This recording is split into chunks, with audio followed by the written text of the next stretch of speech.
Hello everyone. These days there are so many people looking for migration options in the best countries in the world. Among them, Australia is one of the most leading countries. And nowadays, many people who want to go to Australia are looking for working visa options. So today we thought of having a small discussion with one of our registered migration agents, Mr. Randheer, about the correct information regarding employer-sponsored visa. Welcome to our channel, Mr. Randheer. Okay, Mr. Randheer, I would like to ask, what are employer-sponsored visas? Okay, employer-sponsored visas, these are what normally we call work visas. Okay. This is where an employer from Australia sponsors someone from overseas for a work visa. There are basically two types of work visas. One is what we call a temporary work visa, which is subclass 482, and there is another one which is permanent employer-sponsored visa, which we call the subclass 186. Okay.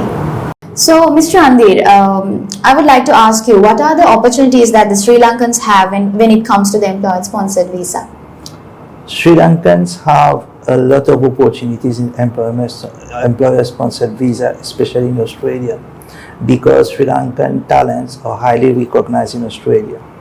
So there are plenty of opportunities. We have had a lot of our clients who have been granted employment visas for Australia during the last few years.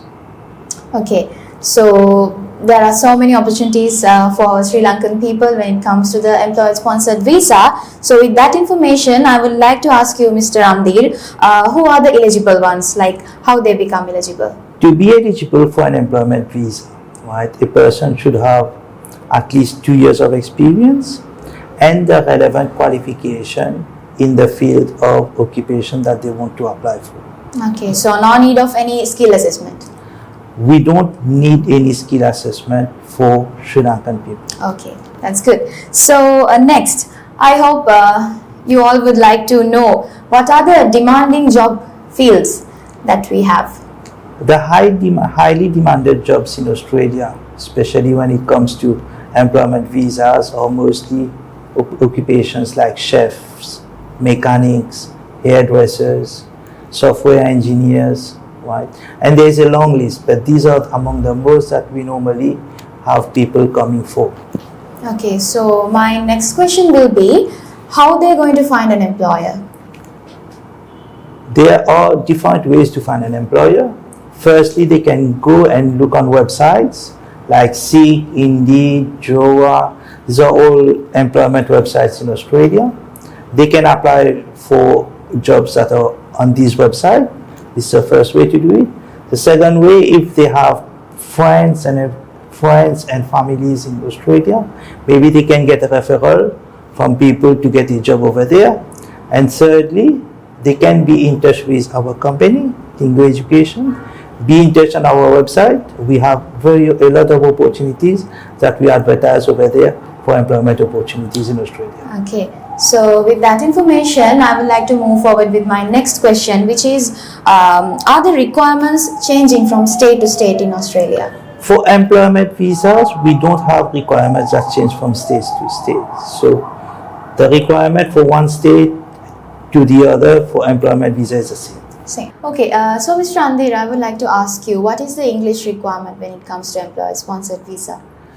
The English requirement for employer-sponsored visa, if we are going for a 482 visa, the English requirement is, if the person is doing an IELTS test, then we need at least an overall score of 5. And if the person is doing an PTE test, then the score will have to be 36 overall. Oh. And if the person is going for a 186 visa, which is a permanent one, then the English score will be 6 in IELTS or 50 in PTE. Okay, so we discussed a lot about employer-sponsored visa. Last but not least, I would like to ask you one last question, which is, once a person got into the employer-sponsored visa, what are the future prospects for them? If the person has come to Australia on an employer-sponsored visa, right? Let us say he has come on a 482 visa. So the employer can also sponsor him after the 482 visa, he also sponsor him for the permanent residency visa, which is called the subclass 186.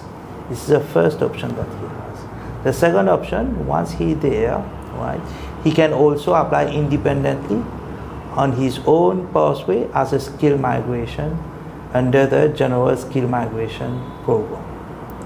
Then there we will have the category of subclass 491, 189 and 190.